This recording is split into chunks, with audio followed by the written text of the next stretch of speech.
Considering how much sort of challenging life experience was behind when you eventually got to write Astoria, do you think that the sort of intensity of the challenges in your life make for stronger songwriting or make for heavier songwriting? I think that what makes a song charged is big emotions, and I don't think that necessarily has to be pain and torture. I think that's bullshit when people say you got to suffer for art. I mean, if you look at Stevie Wonder wrote some of the most beautiful, joyous music ever. You know, isn't she lovely? Yeah. I mean, it's beautiful, and you can't help but smile when you hear that. Or like Higher Ground or something, right? And or Jackson 5, oh my God, like best feel-good music ever. Yeah, no kidding.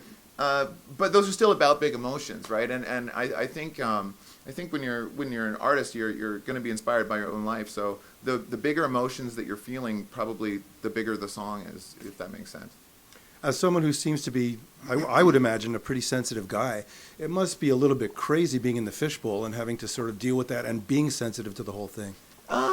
Not. I suppose there you feel sometimes you feel like you're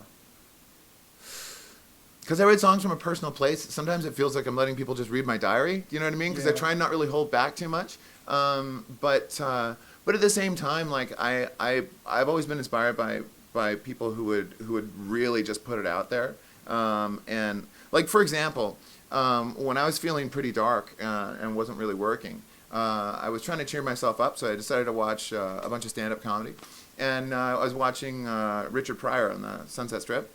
And he does like 10 minutes in the show where he talks about his own suicide attempt. And he does 10 minutes of hilarious material. And it wasn't just suicide, man. He lit himself on fire. Like, that's death by torture. And he does 10 minutes of hilarious stand-up about that.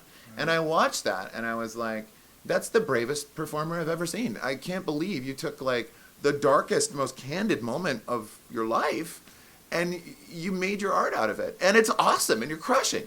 Yeah. So I watched that and I was like, well, if he can do that, I can sing about being a little sad. You know what I mean? You know, it's funny you use the word brave because when I was researching and looking up stuff and watching videos and all that stuff, I think of you as a pretty brave songwriter in a way because, like you say, it's very emotionally accessible. You know, you've been through a lot of stuff, even early on, and you're not afraid to put yourself out there. I think that as a listener of other stuff, I always respond to vulnerability, you know, and like I said, like people who are willing to just put it out there, like, you know.